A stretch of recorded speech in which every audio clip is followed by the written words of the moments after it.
আলহামদুলিল্লাহ ওসালাতু ওয়াসসালামু আলা রাসূলিল্লাহ ওয়া আলা আলিহি ওয়া আসহাবিহি আমাওয়ালা। সবাইকে স্বাগত জানাই। আমরা আজকে রাসূলুল্লাহ সাল্লাল্লাহু আলাইহি সাল্লামের হজ নিয়ে বিখ্যাত যে হাদিসু জাবির ইবনে আব্দুল্লাহ রাদিয়াল্লাহু তাআলা আনহু, সেটার আলোকে আলোচনা করব।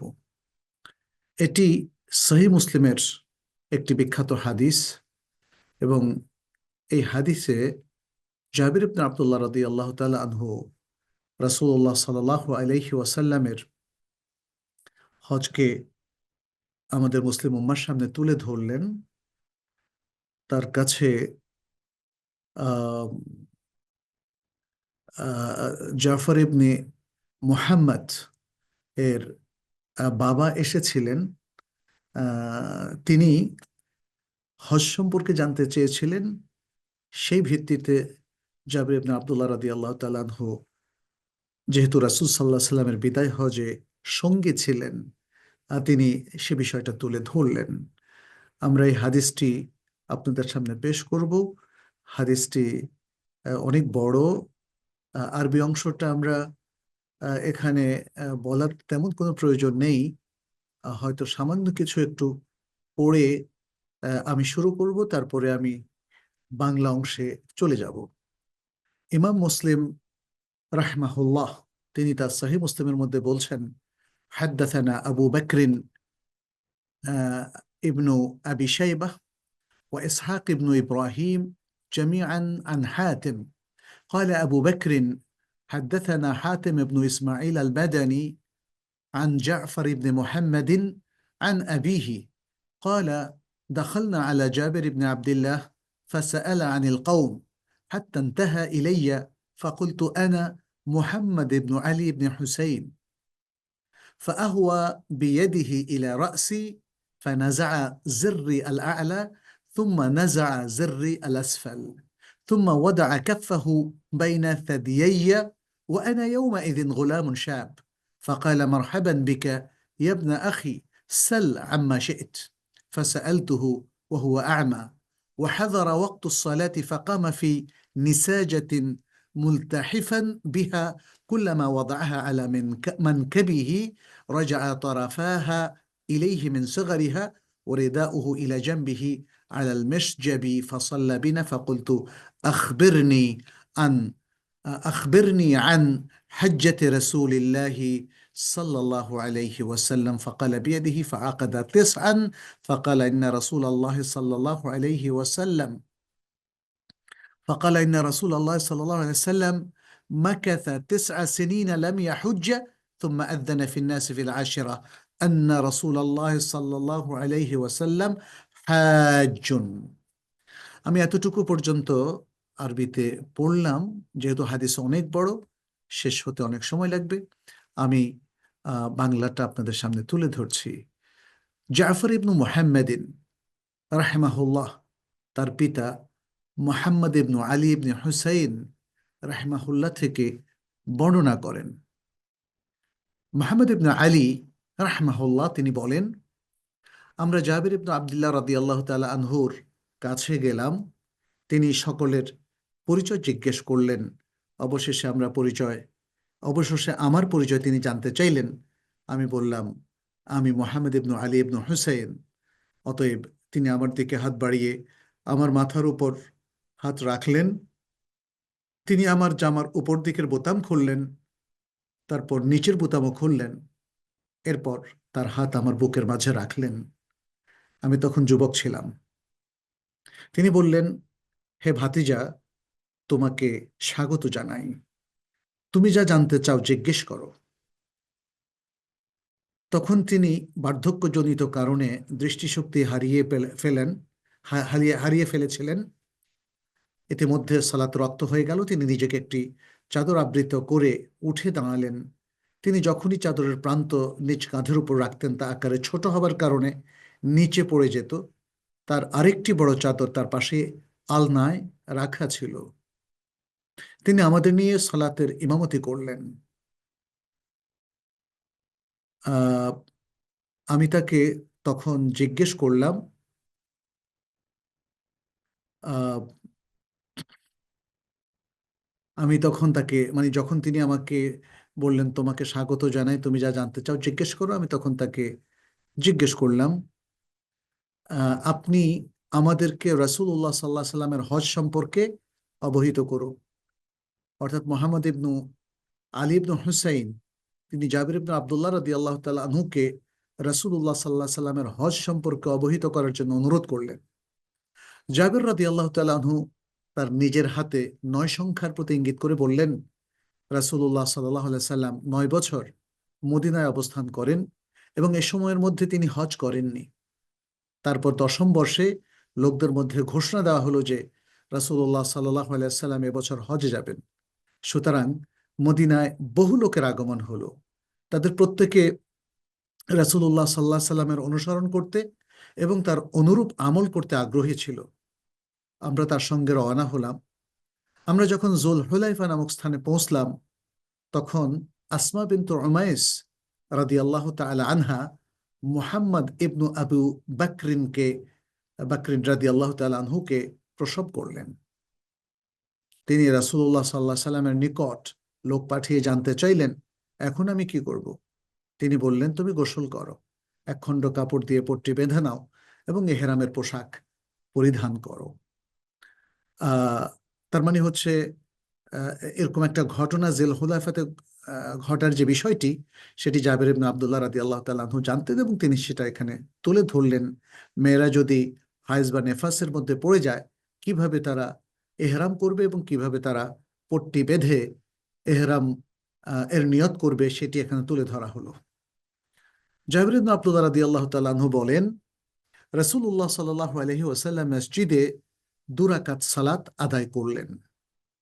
তারপর কাসওয়া নামক উটে আরোহণ করলেন।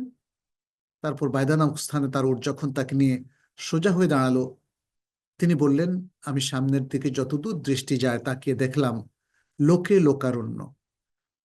বহু লোক সাওয়ারিতে, বহু লোক পদব্রজে অগ্রসর হচ্ছে।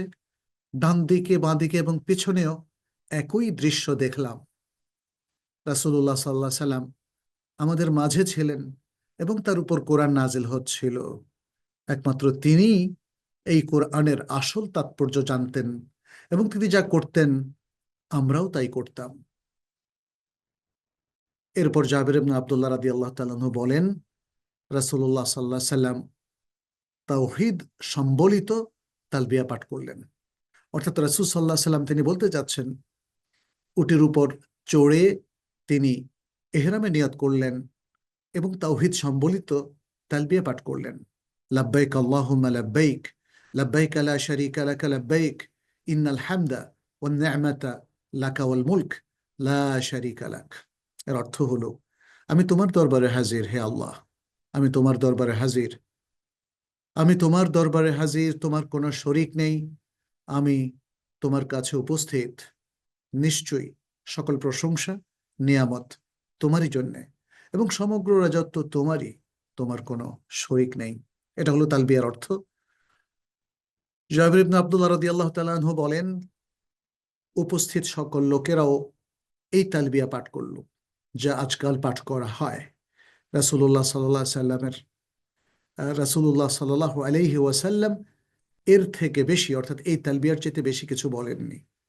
আর রাসূলুল্লাহ সাল্লাল্লাহু আলাইহি সাল্লাম উপরোক্ত তালবিয়া পাঠ করতে থাকলেন, অর্থাৎ তিনি একটু পর পর তালবিয়া পাঠ করছিলেন। জাবের রাদিয়াল্লাহু তাআলা আনহু বলেন, আমরা হজ ছাড়া আমরা হজ ছাড়া আর কোনো কিছুর নিয়ত করিনি। আমরা উমরার কথা জানতাম না। অবশেষে আমরা যখন তার সঙ্গে বায়তুল্লাহ পৌঁছলাম, তিনি রোকন স্পর্শ করলেন, অর্থাৎ হাজার আসওয়াদের কর্নার স্পর্শ করলেন। তারপর 7 বার কাবা ঘর তাওয়াফ করলেন, 3 বার দ্রুত গতিতে রমল সহ, 4 বার স্বাভাবিক গতিতে তাওয়াফ করলেন রমল ছাড়া। এরপর তিনি মাকামে ইব্রাহিমে পৌঁছে এই আয়াত তেলাওয়াত করলেন, ওয়াত্তাখিযু মিন মাকামে ইব্রাহিমা মুসাল্লা, তোমরা ইব্রাহিমের দাঁড়াবার স্থানকে সালাতের স্থান রূপে গ্রহণ করো। জাবির রাদিয়াল্লাহু তাআলা আনহু বলেন, তিনি মাকামে ইব্রাহিমকে তাঁর এবং বাইতুল্লাহর মাঝখানে রেখে 2 রাকাত সালাত আদায় করলেন জাফর রাহমাহুল্লাহ বলেন, আমার পিতা মুহাম্মদ বলতেন। এখানে জাফরের কথা সংযুক্ত করা হয় হাদিসের ভেতরে। জাফর বলেন, আমার পিতা মুহাম্মদ ইবনে আলী ইবনে হুসাইন বলতেন, আমি যতদূর জানি জাবির রাদিয়াল্লাহু তাআলা আনহু রাসূলুল্লাহ সাল্লাল্লাহু আলাইহি সাল্লাম থেকে বর্ণনা করেছেন যে তিনি 2 রাকাত সালাতে সূরা কুল হুয়াল্লাহু আহাদ ও কুল ইয়া আইয়ুহাল কাফিরুন পাঠ করেন। জাবির রাদিয়াল্লাহু তাআলা আনহু বলেন, এরপর রাসূলুল্লাহ সাল্লাল্লাহু আলাইহি সাল্লাম হাজারে আসওয়াদের কাছে পরিবর্তন করলেন এবং তাতে চুমু খেলেন, অর্থাৎ 2 রাকাত সালাত পাঠ করে আবার হাজারে আসওয়াদের কাছে আসলেন, তাতে চুমু খেলেন। তারপর তিনি দরজা দিয়ে সাফা মারোয়ার দিকে বের হলেন এবং সাফার নিকট উপস্থিত হয়ে তিনি তেলাওয়াত করলেন, ইন্না সাফা ওয়াল মারওয়াতা মিন শাআইরিল্লাহ, নিশ্চয়ই সাফা মারোয়া পাহাড়দ্বয় আল্লাহর নিদর্শন সমূহের মধ্যে অন্যতম। তিনি আরো বললেন, আবদাউ বিমা বাদা বিহিল্লাহ, আল্লাহ সুবহানাহু ওয়া তাআলা যে পাহাড়ের উল্লেখ করে আয়াত শুরু করলেন, আমিও সে পাহাড় দিয়ে সাই শুরু করব। রাসূলুল্লাহ সাল্লাল্লাহু আলাইহি ওয়াসাল্লাম সাফা পাহাড় থেকে শুরু করলেন, তারপর এতটা উপরে আরোহণ করলেন যে সেখান থেকে তিনি বাইতুল্লাহ দেখতে পেলেন। তিনি কেবলামুখী হলেন এবং আল্লাহর একত্ব মাহাত্ম্য ঘোষণা করলেন, বললেন, মানে মাহাত্ম্য ঘোষণা করে বললেন, আল্লাহু আকবার, আল্লাহু আকবার, আল্লাহু আকবার, এবং আরো বললেন, লা ইলাহা ইল্লাল্লাহু ওয়াহদাহ লা শারীকা লাহ লাহুল মুলকু ওয়া লাহুল হামদ ওয়া হুয়া আলা কুল্লি শাইইন কাদির, লা ইলাহা ইল্লাল্লাহু ওয়াহদাহ আনজাজা ওয়া'দাহ ওয়া নাসারা আবদাহ ওয়া হাজামাল আহজাবা ওয়াহদাহ। এর অর্থ হলো, আল্লাহ ছাড়া সত্যিকার কোনো ইলাহ নেই, তিনি একক, তার কোনো শরীক নেই, তার জন্যই সকল রাজত্ব এবং তার জন্য সমস্ত প্রশংসা। তিনি প্রত্যেক জিনিসের উপর ক্ষমতাবান। আল্লাহ ছাড়া কোনো ইলাহ নেই, তিনি একক, তিনি নিজের প্রতিশ্রুতি রক্ষা করেছেন এবং একাই পুরো দলকে পরাজিত করেছেন এবং তিনি তার বান্দাকে সাহায্য সহযোগিতা করেছেন। এই দোয়া পড়লেন তিনি, অনুরূপ দোয়া তিনি 3 বার রিপিট করলেন। এটা জাবির রাদিয়াল্লাহু তাআলা আনহুর বক্তব্য। জাবির রাদিয়াল্লাহু তাআলা আরো বলেন, অতঃপর তিনি নেমে মারোয়া পাহাড়ের দিকে অগ্রসর হলেন, যতক্ষণ না তার পা মোবারক উপত্যকার সমতল ভূমিতে গিয়ে ঠেকল। তিনি এই উপত্যকায় দ্রুত চললেন যতক্ষণ না উপত্যকা অতিক্রম করলেন। অর্থাৎ এই জায়গা তিনি বোঝাতে চাচ্ছেন, যেটাকে আমরা মেইলাইন আল আখদারাইন বা সবুজ এরিয়া বলি। সবুজ এরিয়াটা তো পরবর্তীতে সবুজ করা হয়েছে, তখন তো আর সবুজ ছিল না। ওই জায়গাটুকু তিনি দ্রুত বেগে অতিক্রম করলেন। এরপর মারোয়া পাহাড়ে ওঠার সময় হেঁটে উঠলেন। অতঃপর এখানেও তিনি তাই করলেন, তাই পড়লেন যা তিনি সাফা পাহাড়ে করেছিলেন। এভাবে সর্বশেষ সাইতে যখন তিনি মারোয়া পাহাড়ে পৌঁছলেন, তখন লোকদের সম্বোধন করে বললেন, যদি আমি আগেই ব্যাপারটি বুঝতে পারতাম তাহলে আমি সাথে কোরবানির পশু আনতাম না এবং হজের এহরামকে উমরায় পরিবর্তন করতাম। অতএব তোমাদের মধ্যে যার সাথে কোরবানির পশু নেই, সেজন্য এহরাম খুলে ফেলে এবং তার এই এহরামকে উমরায় পরিণত করে, অর্থাৎ তার এই আমলগুলোকে, এহরাম এবং পরবর্তী তওয়াফ সাইকে উমরায় পরিণত করে। এই জায়গায় একটু ব্যাখ্যা করছি, এটা আমি ব্যাখ্যা করছি। সেটি হলো, নবী সাল্লাল্লাহু আলাইহি ওয়াসাল্লাম তিনি মদিনা থেকে আসার পথে তার সাথে অনেকগুলো কোরবানির পশু নিয়ে আসলেন এবং তিনি হজের নিয়ত করেছিলেন। হজের নিয়ত মানে উমরা এবং হজ একই নুসুকের মধ্যে দুটো, মানে একই এহরামের মধ্যে দুটো নুসুক তিনি নিয়ত করেছিলেন।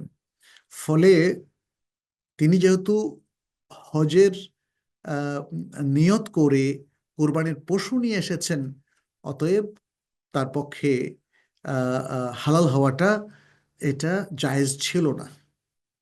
যারা কোরবানির পশু সাথে নিয়ে আসে মেকাত অতিক্রম করার আগে নিজ লোকালয় থেকে বা দেশ থেকে, তিনি যে নুসুকের নিয়ত করেন সেটা আর পরিবর্তন করার সুযোগ নাই।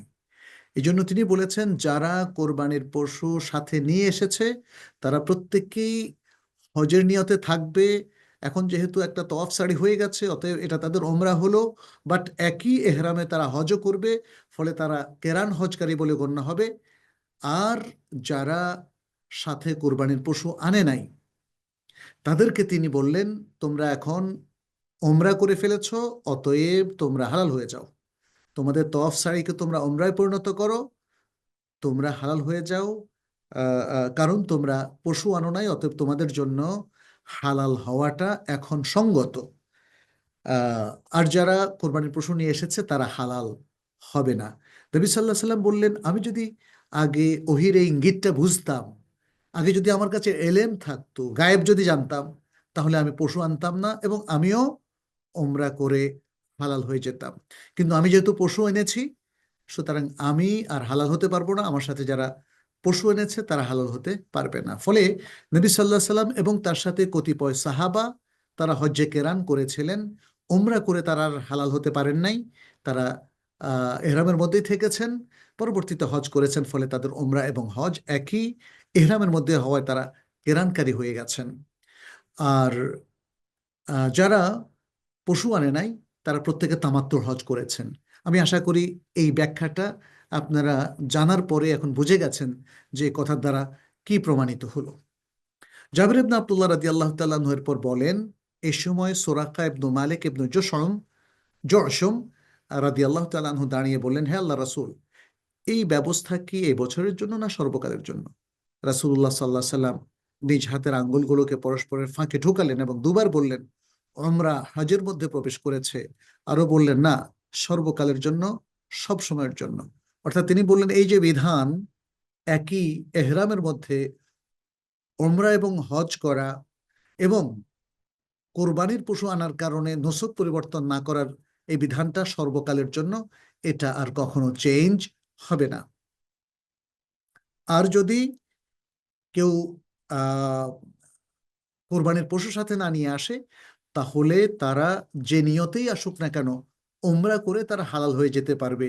এই বিধানটাও সর্বকালের জন্য। এই সময় আলী রাদিয়াল্লাহু তাআলা আনহু, এটা জাবির ইবনে আব্দুল্লাহ রাদিয়াল্লাহু তাআলা আনহু আবারও বলেন, এই সময় আলী রাদিয়াল্লাহু তাআলা আনহু ইয়ামান থেকে নবী সাল্লাল্লাহু আলাইহি সাল্লামের জন্য কোরবানির পশু নিয়ে এলেন এবং যারা ইহরাম খুলে ফেলেছে ফাতেমা রাদিয়াল্লাহু তাআলা আনহুকে তাদের অন্তর্ভুক্ত দেখতে পেলেন। তিনি রঙিন কাপড় পরিহিতা ছিলেন এবং চোখে সুরমা দিয়েছিলেন। আলী রাদিয়াল্লাহু তাআলা আনহু তা পছন্দ করলেন। ফাতেমা রাদিয়াল্লাহু তাআলা আনহু বললেন, আমার পিতা আমাকে এরূপ করার নির্দেশ দিয়েছেন। রাভি বলেন, আলী রাদিয়াল্লাহু তাআলা আনহু ইরাকে থাকতেন। ফাতেমা রাদিয়াল্লাহু তাআলা আনহা যা করেছেন তার প্রতি অসন্তুষ্ট হয়ে আমি তাকে জানালাম যে আমি তার এই কাজ অপছন্দ করেছি। তিনি যা উল্লেখ করেছেন সে বিষয়ে জানার জন্য আমি রাসূলুল্লাহ সাল্লাল্লাহু আলাইহি সাল্লামের কাছে গেলাম। রাসূলুল্লাহ সাল্লাল্লাহু আলাইহি সাল্লাম বললেন, ফাতেমা সত্য বলেছে, সত্য বলেছে। তুমি হজের ইহরাম বাঁধার সময় কি বলেছিলে? অর্থাৎ নবী সাল্লাল্লাহু আলাইহি সাল্লাম এবার আলীকে জিজ্ঞেস করলেন, হজের ইহরাম বাঁধার সময় তুমি কি কথা বলেছিলে, কি নিয়ত করেছিলে? আলী রাদিয়াল্লাহু তাআলা আনহু বললেন, আমি বললাম, হে আল্লাহ, আমি এহরাম এর নিয়ত করলাম যেরূপ এহরাম এর নিয়ত করেছেন আপনার রাসূল সাল্লাল্লাহু আলাইহি সাল্লাম। রাসূলুল্লাহ সাল্লাল্লাহু আলাইহি সাল্লাম তখন বললেন, তোমার সঙ্গে হাদি কোরবানি আছে, অতএব তুমিও এহরাম খুলবে না, আমার মতো তুমিও একই এহরামে উমরা করার পরে হজ করবে। এহরাম মানে এখন তুমি হালাল হবে না। এরপর জাবের রাদিয়াল্লাহু তাআলা আনহু বলেন, আলী রাদিয়াল্লাহু তাআলা আনহু ইয়ামান থেকে যে পশুপাল নিয়ে এসেছেন এবং নবী সাল্লাল্লাহু আলাইহি সাল্লাম নিজের সঙ্গে করে যেসব পশু নিয়ে এসেছিলেন, সর্বসাকুল্যে তার সংখ্যা দাঁড়ালো 100। অতএব নবী সাল্লাল্লাহু আলাইহি সাল্লাম এবং যাদের সঙ্গে কুরবানির পশু ছিল তারা ব্যতীত আর সকলেই এহরাম খুলে ফেললেন এবং চুল কাটলেন। তারপর যখন তালবিয়ার দিন আসলো, লোকেরা পুনরায় এহরাম বাঁধল এবং মিনার দিকে রওনা হলো। আর রাসূলুল্লাহ সাল্লাল্লাহু আলাইহি সাল্লাম সাওয়ার হয়ে গেলেন এবং সেখানে জোহর, আসর, মাগরিব, এশা ও ফজরের সালাত আদায় করলেন। অতঃপর তিনি সূর্য উদিত হওয়া পর্যন্ত সেখানে কিছুক্ষণ অপেক্ষা করলেন এবং নামিরা নামক স্থানে গিয়ে তার জন্য একটি তাঁবু খাটানোর নির্দেশ দিলেন এবং নিজেও রওনা হয়ে গেলেন। কুরাইশগণ নিঃসন্দেহ ছিল যে নবী সাল্লাল্লাহু আলাইহি ওয়াসাল্লাম মাশআরুল হারামের কাছে অবস্থান করবেন, যেমন জাহেলি যুগে কুরাইশগণ করত। কিন্তু রাসূলুল্লাহ সাল্লাল্লাহু আলাইহি ওয়াসাল্লাম সামনে অগ্রসর হলেন, তারপর আরাফায় পৌঁছলেন এবং দেখতে পেলেন যে নামিরা তার জন্য তাঁবু খাটানো হয়েছে। তিনি এখানে অবতরণ করলেন। তারপর সূর্য ঢলে পড়ল, তখন তিনি কাসওয়া নামক উষ্ট্রিকে প্রস্তুত করার নির্দেশ দিলেন। তারপর পিঠে হাওদা লাগানো হলো, তখন তিনি বাতনে ওয়াদিতে এলেন এবং লোকদের উদ্দেশ্যে আরাফার খুতবা দিলেন। তিনি বললেন, তোমাদের রক্ত তোমাদের সম্পদ, তোমাদের জন্য তেমনই হারাম ও সম্মানিত যেমন হারাম তোমাদের এই দিনটি, তোমাদের এই মাস এবং তোমাদের এই লোকালয় শহর, অর্থাৎ মক্কার শহর। সাবধান, জাহিলি যুগের সকল অপসংস্কৃতি আমার উভয় পায়ের নিচে রহিত হলো। জাহিলি যুগের রক্তের দাবিও বাতিল করা হলো। আমি সর্বপ্রথম যে রক্তপণ বাতিল করছো তা হলো আমার বংশের রাবিয়া ইবনু হারিস পুত্রের রক্তপণ। সে শিশু অবস্থায় বনু সাদে দুগ্ধপোষ্য ছিল, তখন হুজাইল গোত্রের লোকেরা তাকে হত্যা করে। জাহিলি যুগের সুদও বাতিল করা হলো। আমি প্রথম যে সুদ বাতিল করছি তা হলো আমাদের বংশের আব্বাস ইবনু আব্দুল মোত্তালিবের সুদ, তার সমস্ত সুদ বাতিল করা হলো। তোমরা স্ত্রীলোকদের ব্যাপারে আল্লাহকে ভয় করো, তোমরা তাদেরকে আল্লাহর আমানত হিসেবে গ্রহণ করেছো এবং আল্লাহর কালিমার মাধ্যমে তাদের লজ্জাস্থানকে নিজেদের জন্য হালাল করে নিয়েছ। তাদের উপর তোমাদের অধিকার এই যে তারা যেন তোমাদের সজ্জায় এমন কোনো লোককে আশ্রয় না দেয় যাকে তোমরা অপছন্দ করো। যদি তারা এরূপ করে তবে হালকাভাবে প্রহার করো। আর তোমাদের উপর তাদের ন্যায়সঙ্গত ভরণ পোষণের এবং পোশাক পরিচ্ছেদের হক রয়েছে। আমি তোমাদের মাঝে এমন এক জিনিস রেখে যাচ্ছি যা দৃঢ়ভাবে আঁকড়ে ধরে থাকলে তোমরা পথভ্রষ্ট হবে না, তা হচ্ছে আল্লাহর কিতাব। আমার সম্পর্কে তোমরা জিজ্ঞাসিত হলে তখন তোমরা কি বলবে? নবী সাল্লাহ সাল্লাম উপস্থিত জনতাকে জিজ্ঞেস করলেন।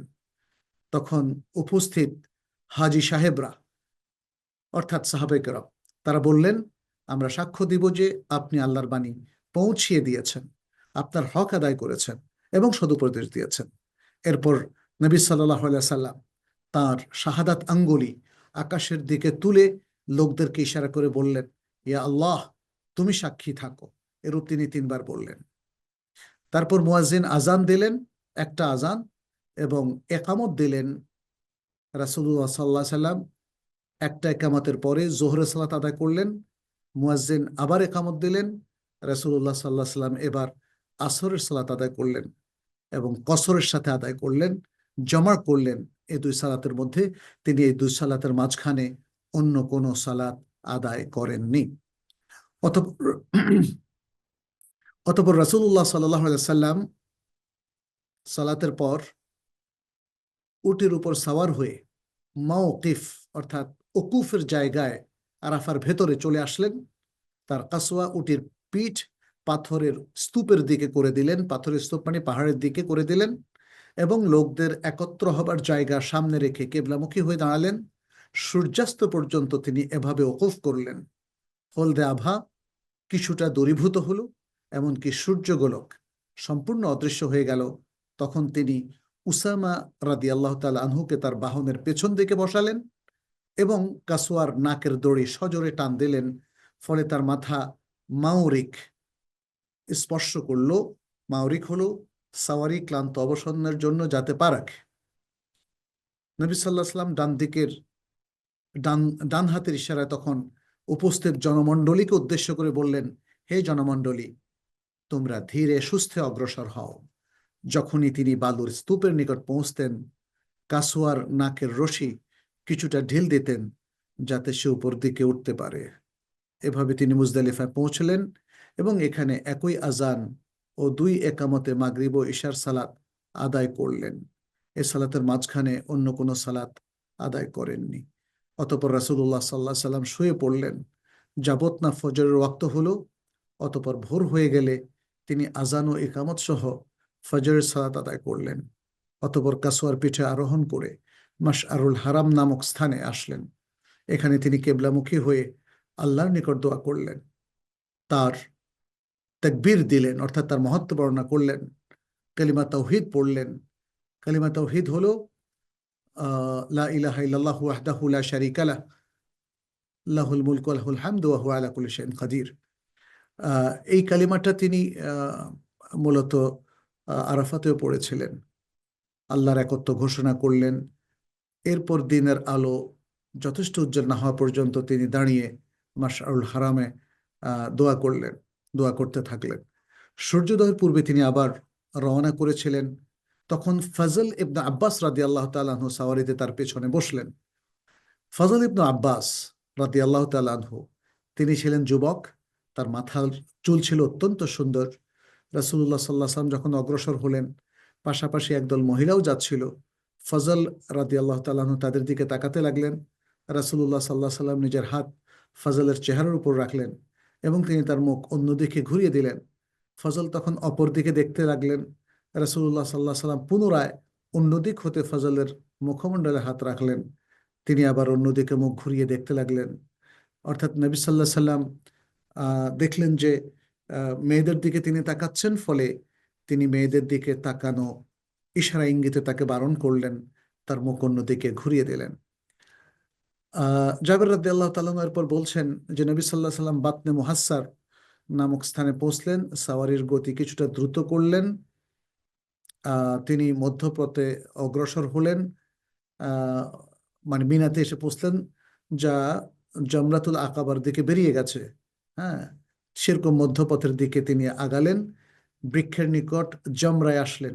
এই জমরাটা হলো জমরাতুল আকাবা বা বড় জমরা, এবং নিচের খালি জায়গায় দাঁড়িয়ে এখানে 7টি কঙ্কর নিক্ষেপ করলেন। প্রত্যেকবার নিক্ষেপের সময় তিনি আল্লাহু আকবার বললেন। তারপর সেখান থেকে কুরবানির স্থানে এলেন, নিজ হাতে 63টি পশু জবাই করলেন। তিনি কোরবানির পশুতে আলী রাদিয়াল্লাহু তাআলা আনহুকেও শরীক করলেন। তারপর তিনি প্রতিটি পশুর গোশতের কিছু অংশ নিয়ে একত্রে রান্না করার নির্দেশ দিলেন। অতএব তাই করা হলো এবং তারা উভয়ে এ গোশত থেকে খেলেন, ঝোল পান করলেন। এরপর রাসূলুল্লাহ সাল্লাল্লাহু আলাইহি সাল্লাম সাওয়ার হয়ে বাইতুল্লাহর দিকে রওনা হলেন। মক্কায় পৌঁছে জোহরের সালাত আদায় করলেন।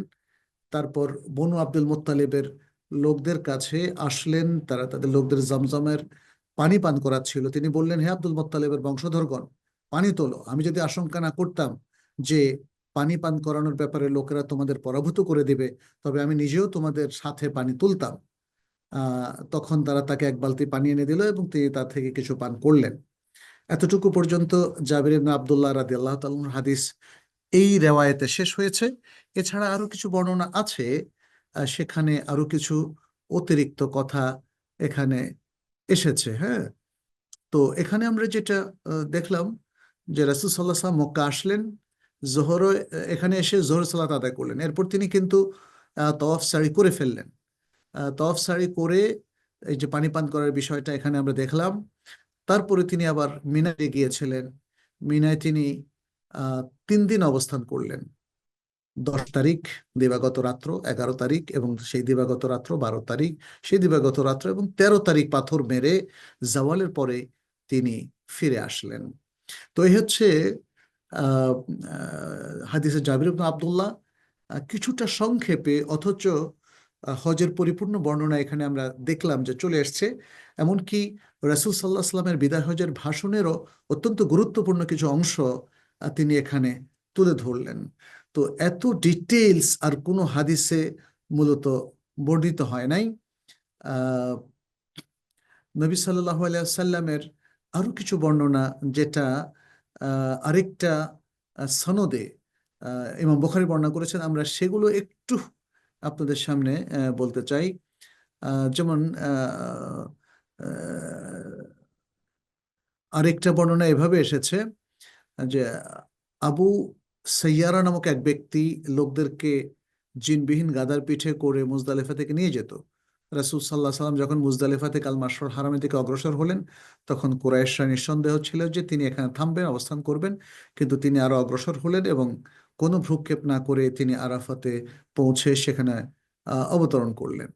আচ্ছা, আরেকটা বর্ণনায়, এটাও সহিহ মুসলিমের মধ্যে আছে, নবী সাল্লাল্লাহু আলাইহি সাল্লাম বললেন, আমি এখানে কোরবানি করেছি।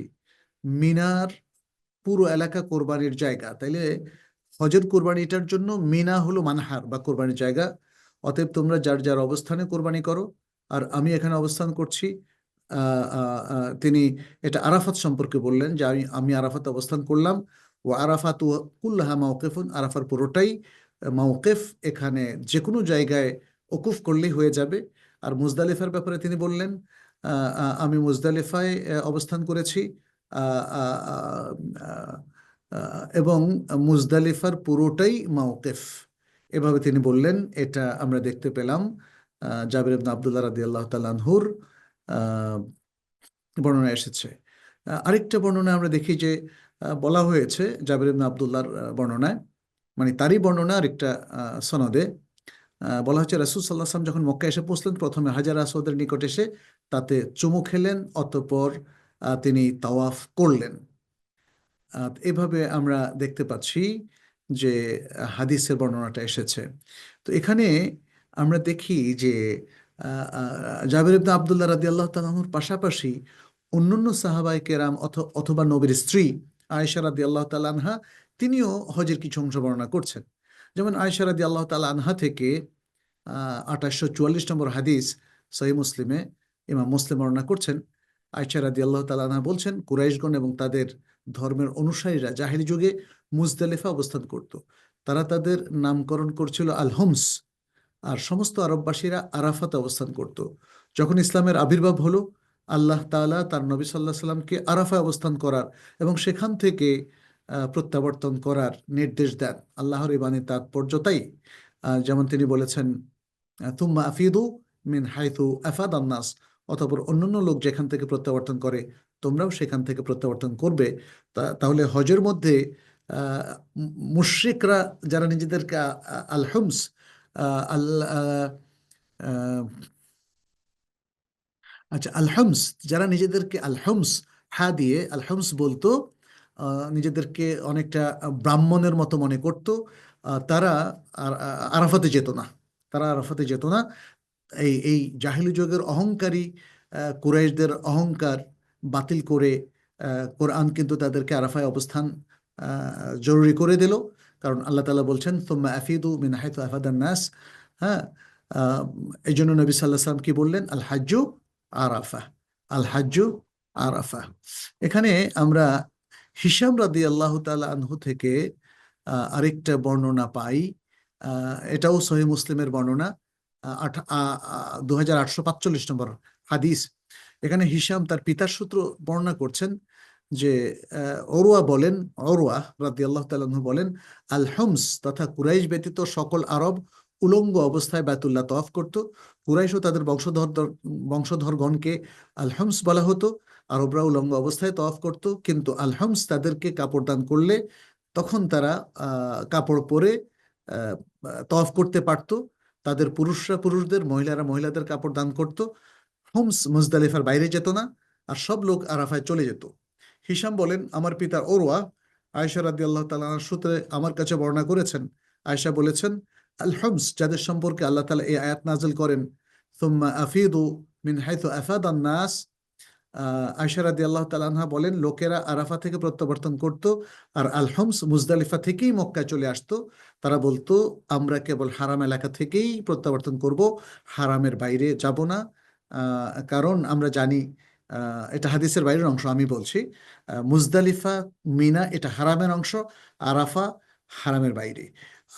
কুরাইশরা বলতো, আমরা অত্যন্ত সম্মানিত বংশ, আমরা হারামের বাইরে হজ পালন করব না, এটা সাধারণ মানুষরা যাবে। তো ইসলাম সেটাকে সমর্থন করেনি, বরং ইসলাম হারাম এবং হেল এই দুটোর সম্মিলন করেই ইসলাম হজের এই ঘোষণাটা দিয়েছে। যাই হোক, আমরা হাদিসু জাবির ইবনে আব্দুল্লাহর পাশাপাশি আমরা ওরওয়াহ রাদিয়াল্লাহু তাআলা আনহু, আয়েশা রাদিয়াল্লাহু তাআলা আনহা এবং অন্য আরো দু একটা বর্ণনা দিয়ে মোটামুটি রাসূল সাল্লাল্লাহু আলাইহি ওয়াসাল্লামের হজের উপর আমাদের আজকের আলোচনাটা আমরা শেষ করলাম। এ পর্যায়ে আপনাদের যদি কোনো প্রশ্ন থাকে তাহলে আপনারা আমাদেরকে প্রশ্ন করতে পারেন। আলহামদুলিল্লাহ। আমরা এতক্ষণ সম্মানিত শেখ ডক্টর মোহাম্মদ মঞ্জুর শেখের প্রশ্ন হজ সংক্রান্ত তৃতীয় পর্বটি শুনছিলাম। আমাদের কাছে কিছু প্রশ্ন এসেছে শেখ। আমি প্রশ্নগুলো পড়ে শোনাচ্ছি ইনশাল্লাহ। প্রথম প্রশ্নটি ছিল, আরাফাতে একদিন এক আজান দুই ইকামতে কসর প্লাস জামা করে পুরুষরা সালাত আদায় করবে, মহিলারা এক আজান দুই ইকামতের বিধান কি? আহ, পুরুষ মহিলা উভয়ের জন্য একই বিধান। তারা একাকী পড়ুক, জামাতের সাথে পড়ুক, অথবা মসজিদে নামিরা ইমামের পেছনে পড়ুক, একই বিধান। তারা এক আজান দুই একামতে পড়বে। তবে মহিলারা আজান দেবে না। তারা যদি পুরুষদের পেছনে পড়ে তাহলে তো পুরুষদের আজানই তাদের জন্য আজান হয়ে গেল এবং পুরুষদের একামত তাদের জন্য একামত হয়ে গেল। মহিলাদের জন্য যদি তারা একাকী পড়ে তাহলে একামত দিয়ে তারা পড়তে পারবে এবং সেটা আস্তে আস্তে একামতটা দেবে। সেক্ষেত্রে তারা জামাত করেও পড়তে পারে এবং একাকীও পড়তে পারে। হ্যাঁ, মহিলারা একাকী পড়তে পারে, তবে আমরা যেটা দেখেছি প্রত্যেক গ্রুপের সাথে মহিলারা পেছনে দাঁড়ায়, পুরুষরা সামনে দাঁড়ায়, ফলে যে কোনো তাঁবুতে যে সালাতের জামাতগুলো হয়ে থাকে সেখানে মহিলাদের অংশগ্রহণ সম্ভব। কোনো কারণে সেই জামাত যদি কোনো মহিলার মিস হয়ে যায়, তাহলে তিনি একাকী জোহর 2 রাকাত প্রথমে, তারপরে আসর 2 রাকাত তিনি আদায় করবেন। আলহামদুলিল্লাহ। শেখ, আমাদের কাছে দ্বিতীয় প্রশ্নটি এসেছে। আল্লাহ আকবার বলে তাওয়াফ শুরু করে সপ্তম চক্কর শেষ করে হাজারে আসওয়াদকে আবার আল্লাহ আকবার বলে ইশারা করতে হবে। সেক্ষেত্রে 8 বার ইশারা করা হচ্ছে। সে এক্ষেত্রে বিধানটি কিভাবে হবে? সমস্যা কি? আমি তো এই সমস্যা বুঝলাম না, এই প্রশ্নটা সবাই কেন করছে? যতবার হাজারে আসওয়াদ বরাবর যাবে ততবারই তো সে আল্লাহু আকবার বলে ইশারা করবে। এখানে সমস্যাটা কোথায় ঠিক আমি বুঝতে পারছি না। এই ব্যাপারে আমাদের ওলামায়ে কেরাম, বিশেষ করে সৌদি মাশায়েখদের অনেক ফতোয়া আছে। শেখ বিন বাজ, বিন উসাইমিন এমনটাই বলেছেন। আমি ঠিক বুঝতে পারছি না কেন কিছু মানুষ ফিল করছে যে অষ্টমবারে আল্লাহু আকবার বললে ক্ষতি হয়ে যাবে। এমন তো নয়। এখানে হাদিস বলছে যতবার সে এই নুসুক পালনের জন্য, তওয়াফ করার জন্য যতবার সে হাজার আসওয়াদ বরাবর হবে ততবার সে আল্লাহু আকবার বলবে, হয় স্পর্শ করবে, নয় চুমু খাবে, নয় ইশারা করবে। জি। জি শেখ, আমাদের কাছে তৃতীয় প্রশ্নটি এসেছে। আমাদের উমরা শেষ করার পরে আমার সহধর্মিণী আমার মাথার চুল কাটতে পারবে কিনা, নাকি আমি দোকান থেকে চুল কেটে আমার সহধর্মিণীর চুল কেটে দিতে পারবো? সবটাই জায়েজ, সবটাই জায়েজ। জি। হালাল হওয়ার জন্য যে কেউ যে কারো চুল কাটতে কোনো অসুবিধা নেই। হালাল হওয়ার আগেও সে অন্যের চুল কেটে দিতে পারবে, নিজে হালাল হওয়ার পরেও সে তার স্ত্রীর চুল কেটে দিতে পারবে, কোনো সমস্যা নেই। এটাই বিশুদ্ধ মত। জি শেখ, আমাদের কাছে চতুর্থ প্রশ্নটি এসেছে।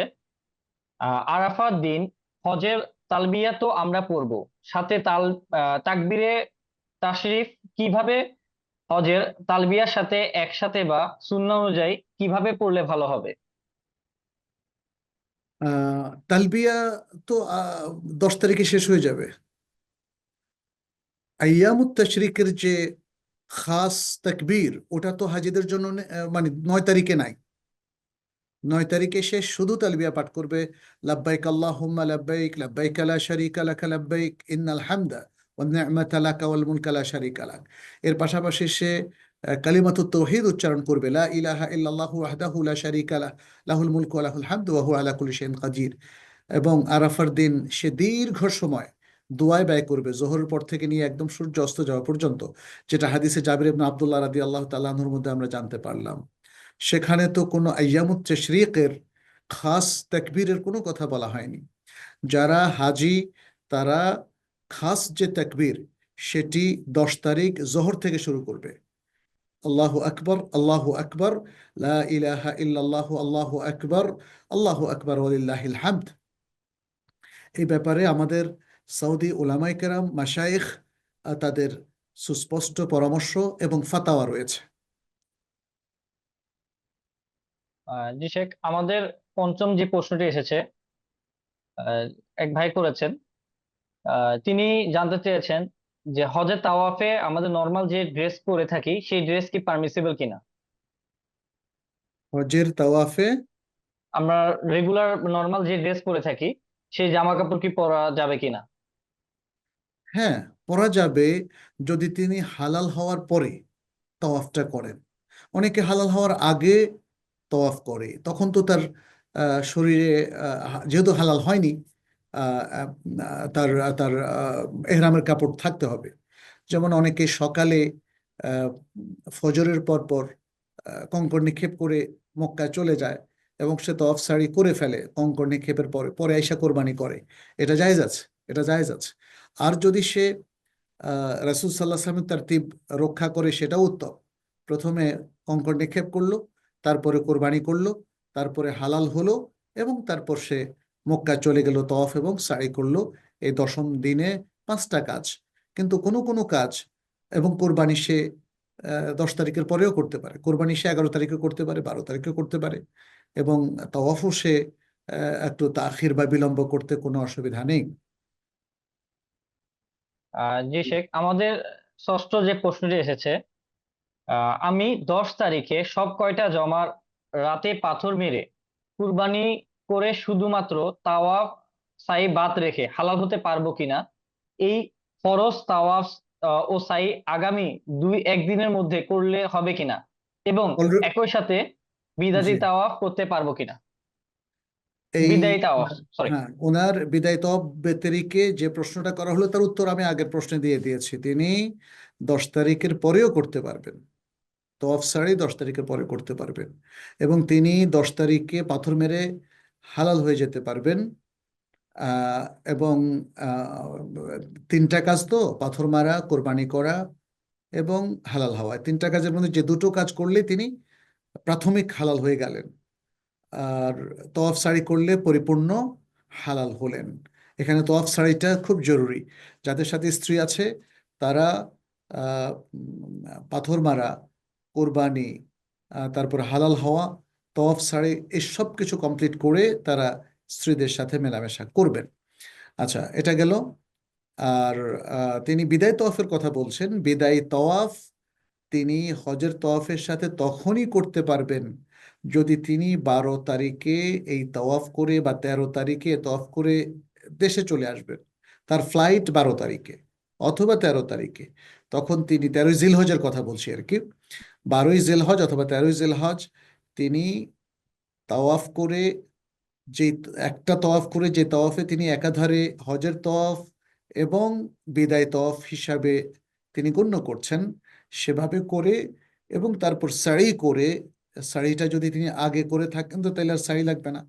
এটা হজ্জে এফরাদ এবং কেরানের ক্ষেত্রে, কিন্তু তামাত্তুরের ক্ষেত্রে তাকে তওয়াফ করে সাড়ি করতে হবে। তো সেক্ষেত্রে তাকে কি আরেকটা বিদায় তওয়াফ করতে হবে কিনা এখানে ইখতিলাফ আছে তামাত্তুরের ক্ষেত্রে, যেহেতু তিনি আগে তওয়াফ করবেন তারপর সাই করবেন। ওলামাই কেরামের একদল মহাক্কিকের মত হচ্ছে, যেহেতু তিনি তাওয়াফ করছেন এবং তারপর পর সাড়ি করছেন, তাহলে তিনি এই তওয়াফের মধ্যে বিদায় তওয়াফের নিয়ত করতে পারবেন। আর যারা আরো 3-4 দিন বা আরো 2-1 দিন যারা মক্কায় থাকবেন, তারা হজের তওয়াফ তারপরে সাড়ি করার পরে তাদের আলাদা তওয়াফে বিদায় তওয়াফ করতে হবে, আলাদা বিদায় তওয়াফ করতে হবে। বিদায় তওয়াফের ব্যাপারে নবী সাল্লাল্লাহু আলাইহি ওয়াসাল্লাম বলেছেন, ফালিয়াকুন আখিরা আহাদিহিম বিল বিল বাইত, অথবা হ্যাঁ বিল বাইত, এটাই বলেছেন, যে তাদের বাইতুল্লাহ শেষ কাজ যেন হয় তওয়াফ, অর্থাৎ বিদায় তওয়াফটা যেন তাদের শেষ কাজ হয়। অতএব বাইতুল্লাহ থেকে বিদায়ের সময় তারা শেষ যে তওয়াফটা করবেন সেটাই বিদায় তওয়াফ বলে গণ্য হবে। জি। জি শেখ, আমাদের পরবর্তী প্রশ্নটি, আমি ঢাকা থেকে মক্কায় গিয়ে একটি উমরা করেছি, এরপর মদিনা গিয়েছি, মদিনা থেকে আসার সময় আরেকটি উমরা করেছি। এখন এজেন্সি আমাদের তাওয়াফে নিয়ে যাচ্ছে, এখন কি তৃতীয়বার উমরা করতে পারবো? আর একাধিকবার উমরা করতে কি সুন্নাহ বিরোধী কোনো কাজ হচ্ছে? তিনি কি তাইফের কথা বললেন? আমি প্রশ্নটা আবার পড়ছি। আহ না, আবার বড় দরকার নেই। লাস্ট তৃতীয়বার কোথা কোথা থেকে? তাইফ, এখন এজেন্সি আমাদের তাইফে নিয়ে যাচ্ছে, জি তাইফে। হুম, আচ্ছা, বুঝতে পেরেছে। তাইফ এটা হলো মিকাতের বাহিরে, প্রায় 80-85 কিলোমিটার দূরে, কারনুল মানাজিল বরাবর মিকাতের, যেটাকে সাইলুল কবিরও বলা হয়, সেটা পার হয়ে তারপরে। ফলে কেউ যদি চান মক্কায় এহরামের নিয়ত করে ঢোকার জন্য, সেটা করতে পারেন, এবং এই অবস্থায় তিনি ওমরা করে হালাল হয়ে যেতে কোনো অসুবিধা নেই। আপনি যখন মদিনায় গেলেন, মদিনা থেকে ফেরার সময় একটা ওমরা করলেন, মদিনা থেকে ফেরার পর আবার তায়েফ গেলেন, তায়েফ থেকে ফেরার পথে আপনি কে ওমরা করে আপনাকে এহরাম করে আসতে হবে কিনা, এটা একটা ইখতিলাফি বিষয়। আমাদের মতে আমাদের ওলামাই কেরামও সেটা বলেছেন। এখানে অনেক শারঈ ডিসকাশন আছে, আমি সংক্ষেপ করি যে বিশুদ্ধ মত হচ্ছে বিনা এহরামেও আপনি মক্কায় ঢুকতে পারবেন এবং 8 তারিখে এহরাম করতে পারবেন। আর কেউ যদি, যেহেতু সে মিকাতের বাইরে গিয়েছে এবং 80 কিলোমিটারেরও বাইরে সে গিয়েছে, এটা অনেক দূরত্ব, সফরের দূরত্ব, অতএব নতুন আরেকটা সফর ক্রিয়েট হওয়ার কারণে এখানে ওমরা করতে সেরই কোনো বাধা নেই। আহ, জি শেখ। শেখ, আমাদের পরবর্তী প্রশ্নটি, মক্কা থেকে মদিনা যাচ্ছি সফরে, মদিনা থেকে আসবো ইনশাল্লাহ 5ই জিলহজ, মদিনা থেকে হজের নিয়তে ইহরাম করে আসবো নাকি উমরার নিয়তে? ইচ্ছা, যে কোনোটাই করা যাবে। যে আমাদের পরবর্তী প্রশ্ন, তামাত্তু হজে উমরা পালন করে হালাল হয়ে আবার শুধু ইহরামের কাপড় পরে হারামাইনে ঢোকা বা মাতাফে নফল তাওয়াফ করা কি যাবে? না, শরীয়ত কোনো নির্দেশনা আছে কি? না, কিভাবে মানুষকে ধোঁকা দেওয়া, এটা মানে নুসুকের মধ্যে এটা কিভাবে সম্ভব? সূরা হজের মধ্যে আল্লাহ সুবহানাহু ওয়া তাআলা বলছেন, ওমাই ইউরিদ ফিহি বিইলহাদিন বিযুলমিন নুযিকহু বিআযাবিন আলিম। যে ব্যক্তি মক্কা শরীফে থেকে যে কোনো ধরনের পাপ কাজ করে তাকে আমি কঠিন শাস্তির স্বাদ আস্বাদন করবো। এটা কেউ কেউ উলামায়ে কেরাম অন্যভাবে তাবিল করেছেন।